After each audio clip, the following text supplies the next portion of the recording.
no Evangelho de Mateus, capítulo 3. O batismo de Jesus. Pastor Alexandre já fez a introdução do sermão, lá dentro do batistério. E a gente vai apenas fazer algumas aplicações. Mateus capítulo 3, versículos de 13 a 17. Veja se há alguém sem Bíblia do seu lado. Estou vendo aqui vários visitantes, eu não conheço, não sei se são membros de outras igrejas, não sei se nos visitam pela primeira vez. Eu quero agradecer a presença de todos vocês.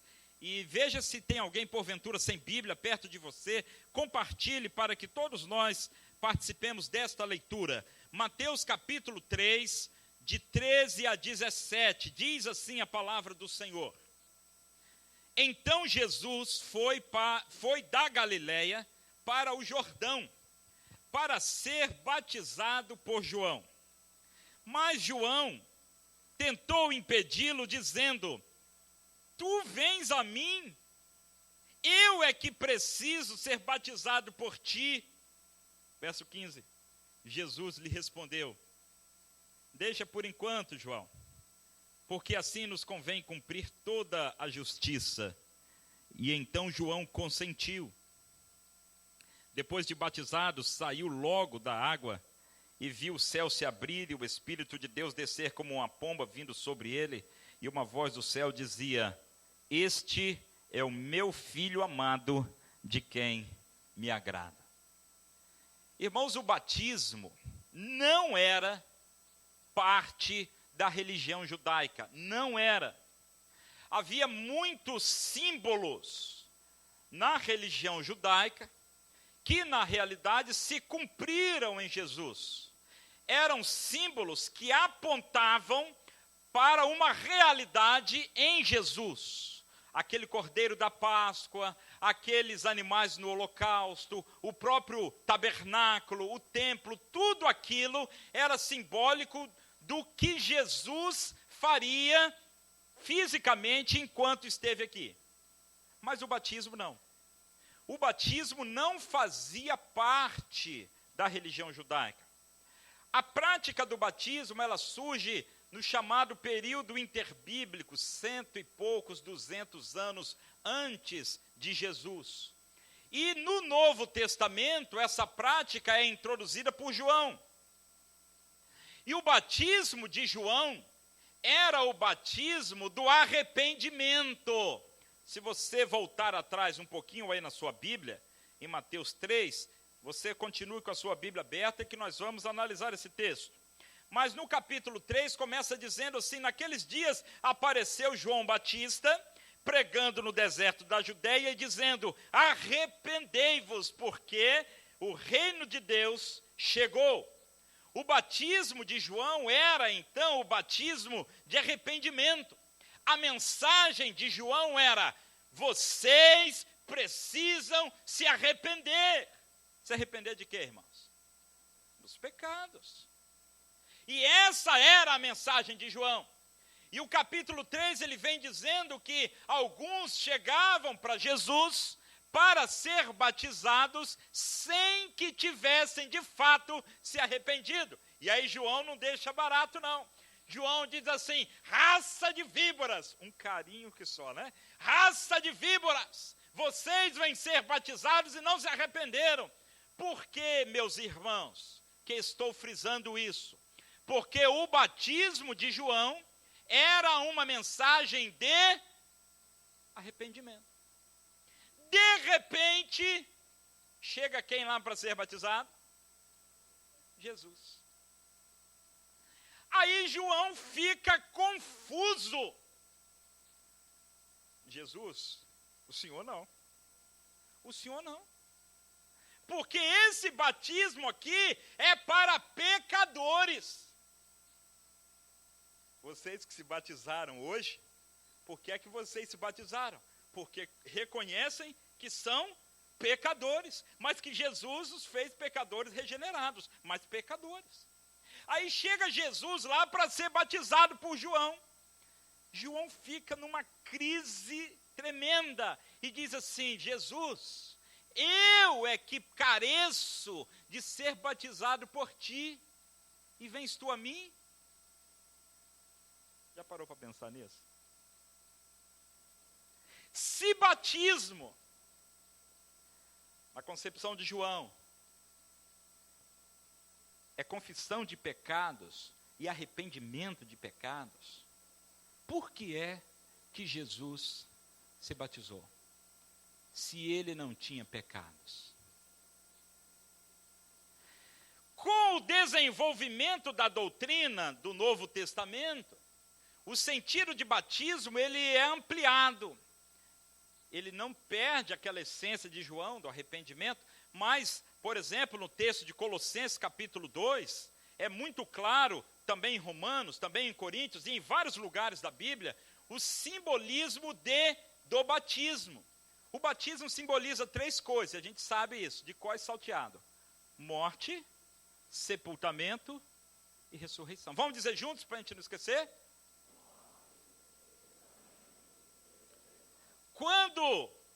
Clarinha, quando você estava bem ali assim, ó, com a mãozinha assim, quietinha, simboliza, sabe o quê? Que a Clarinha morreu. É um simbolismo meio macabro, mas é isso mesmo. Morreu para o mundo, morreu para o pecado, morreu para uma velha vida. E ali, naquele momento, é o símbolo de um funeral. E quando o ministro, então, imerge ou mergulha a Clarinha, ou qualquer um de nós, o Mateus, que é grandão, né, deu um trabalho ali, significa o quê? Que aquele morto foi sepultado. Agora, quando a Clarinha saiu assim da água, sorrindo, o Mateus então saiu ajeitando o cabelo. Significa o quê? Ressuscitou. É um simbolismo de que eu morri para o mundo, eu fui sepultado para o mundo, mas eu ressuscitei e eu vivo uma vida nova com Jesus. Aí por isso que as meninas cantaram aqui esse hino lindo. Eu nasci de novo, eu nasci de novo. É isso mesmo. Morremos para o mundo. Fomos sepultados para o mundo e agora nascemos de novo e vivemos uma nova vida com Jesus. Mas volte aqui àquela pergunta. Por que é então que Jesus foi batizado? Porque Jesus não precisava morrer para o mundo. Precisava? Jesus não tinha pecados. Vocês já pararam para pensar essas coisas? Aí a gente simplifica a resposta dizendo assim: ele morreu, ele foi batizado para nos dar o exemplo. Mas não é só isso não, é mais. É mais. Dê uma olhadinha no texto que a gente vai achar a resposta. No versículo 15, quando no verso 14, João se recusa a batizar Jesus, porque ele diz que precisava ser batizado e não o contrário. Qual é a resposta de Jesus? Qual é a resposta de Jesus no verso 15? Deixa por agora. Por quê? Preste atenção. Geralmente, quando a gente está conversando isso com alguém, numa sala de aula, numa discussão, está aqui a Érica, né? A gente discutiu um dia desse isso lá, as pessoas dizem assim: não, porque convém cumprir toda a lei. É lei que está escrito aí? Não, não é lei. Não era por causa da lei. Era por causa da... E que justiça é essa? Aqui está a beleza do Evangelho. Bote o seu dedo aí que a gente vai voltar para cá, mas eu preciso abrir com vocês Romanos capítulo 1. Romanos capítulo 1, verso 16, o apóstolo Paulo faz uma declaração lindíssima do que é o Evangelho, da sua crença no Evangelho. E o apóstolo Paulo, Romanos 1, 16, abriram aí rapidinho, ele diz assim: porque não me envergonho do Evangelho, porque é o poder de Deus para a salvação de todo aquele que crê, primeiro do judeu e também do grego. Mas olha o verso 17 agora. Olha agora o 17. Pois a justiça de Deus se revela no Evangelho, de fé em fé. Como está escrito, o justo viverá pela fé. O que significa dizer que a justiça de Deus se revela no Evangelho? E o que isso tem a ver com aquela palavra de Jesus que disse assim: João, deixa quieto, meu filho, porque nos convém cumprir toda a justiça. E agora, Paulo diz que a justiça de Deus se revela onde? Como assim? A questão é muito simples, meus irmãos. Deus poderia, deixa eu fazer essa pergunta para você pensar. Pense comigo aqui. Deus poderia simplesmente perdoar o pecado da humanidade? Sim ou não?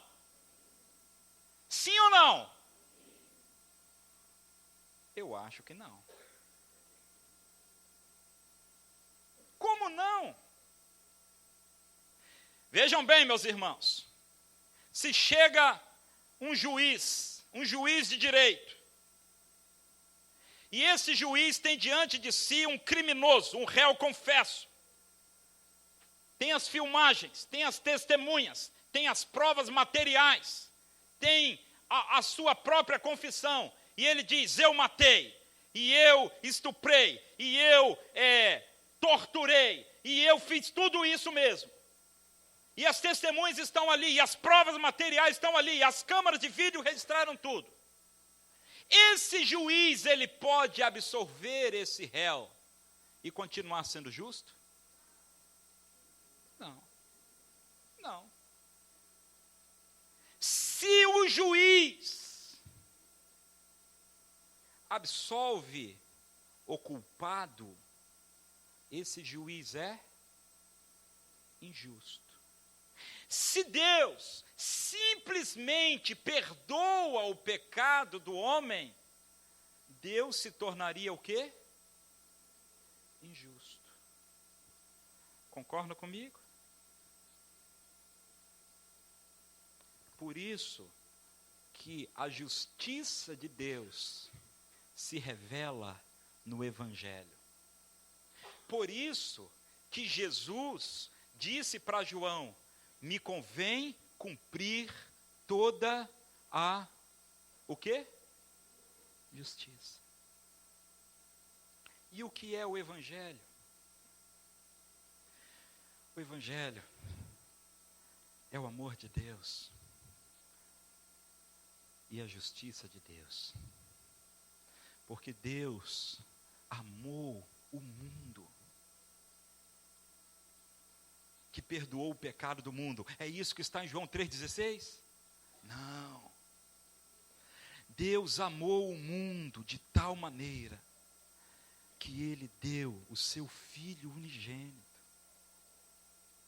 Jesus veio a este mundo com um propósito. E o propósito de Jesus é levar sobre si os nossos pecados. E quando Jesus vai à cruz, Jesus foi condenado naquela cruz pelo meu pecado, pelo seu pecado. E quando Jesus paga substitutivamente, voluntariamente, o preço dos nossos pecados, Deus é justo em nos perdoar, porque a culpa foi paga por Jesus em nosso lugar. Há um hino antigo do cantor cristão, e eu gosto, né? Você já sabe, que diz assim: em ti se concilia a santa justiça, que não pode a culpa deixar sem castigo.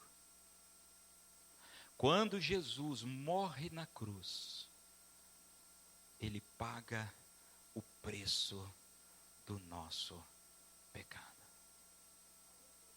Billy Graham, grande pregador, uma vez estava andando nos Estados Unidos no seu carro e passou lá numa via que era 25 milhas, e ele passou a 30 milhas.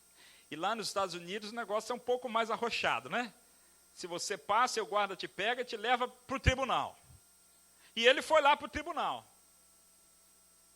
E lá o sistema de tribunal é diferente do nosso. E naquele estado, se não me engano, no Mississippi, o barbeiro era o juiz. E o juiz é eleito pelo povo. Então o policial chegou com Billy Graham e disse assim: Excelência, peguei este homem a 30 milhas por hora, numa zona de 25 milhas por hora. E o barbeiro então tirou o seu avental de barbeiro, botou a sua toga de juiz, sentou na cadeira de juiz e disse assim: Senhor Billy Graham, o senhor reconhece que o senhor passou a 30 milhas por hora no lugar onde era permitido passar a 25? E ele disse assim: eu reconheço, excelentíssimo senhor juiz, eu reconheço a minha culpa, sim. Aí o juiz pega o martelo dele, bate assim: então o senhor está condenado a pagar $100 de multa por esta infração. E pá! Condenado. Aí o barbeiro tira a toga, volta para a sua barbearia, bota de novo o jaleco do barbeiro, abre a gaveta, pega $100 e vai lá e diz assim: Billy Graham, eu vou pagar a multa por você, porque você já abençoou muito a minha vida. E ele paga a multa no lugar do Billy Graham. Uma ilustração tão tosca, tão simples, da grandeza daquilo que Jesus fez por nós. O mesmo Deus que nos condenou por nossos pecados, ele pagou o preço por nós. Quando Jesus se submeteu ao batismo, era um prenúncio do que ele faria. A gente hoje entende isso. João, coitado, não entendeu nada. Quando chegou no céu, entendeu. Quando Jesus se submeteu ao batismo, ele estava dizendo: eu vou assumir a culpa da humanidade. Eu vou morrer por essa humanidade. Eu serei sepultado por essa humanidade, mas no terceiro dia eu vou ressuscitar. Quando nós somos batizados hoje, é diferente de Jesus. O símbolo de Jesus era do que aconteceria no futuro. O símbolo para nós é o que já aconteceu. Eu já morri, eu já fui sepultado, eu já ressuscitei com Cristo. Mas para Jesus era profético. E nós hoje podemos entender isso. Ele estava assumindo simbolicamente o preço da cruz, o peso do pecado da humanidade sobre ele. Você entende isso? Entende isso? E quando eu vejo tanto amor, e quando eu vejo essa justiça de Deus, e quando eu vou para as palavras de Paulo, quando diz que a justiça de Deus se revela no Evangelho, e que o justo viverá pela fé, só nos resta uma alternativa: abrir o nosso coração para Jesus, crendo nele e deixando que a justiça dele seja aplicada a nós. Que aquele preço que ele pagou, nós dizemos: eu aceito Jesus, eu recebo, eu me rendo, eu preciso, eu quero a tua justiça aplicada à minha vida. Quando Jesus sai do batismo, ele sai das águas, Interessante que às vezes a gente fica na dúvida sobre isso. Será que Jesus foi batizado com um pouquinho de água na cabeça? Para que esses batistas ficam enchendo esse negócio? E para que isso, pastor Alexandre? Jesus sai das águas. E como o pastor Alexandre bem disse, a palavra é mergulho. Eu preciso de água para mergulhar. Aí você pergunta assim, por que vocês não batizam criança? Porque a criança não pode entender essas coisas. A criança que eu digo, o bebezinho. Se bem que a Clarinha não é criança, a Clarinha já é uma moça. Mas o bebezinho recém-nascido, ele não pode entender essas coisas. Ele não pode entender o seu pecado, a necessidade de justificação.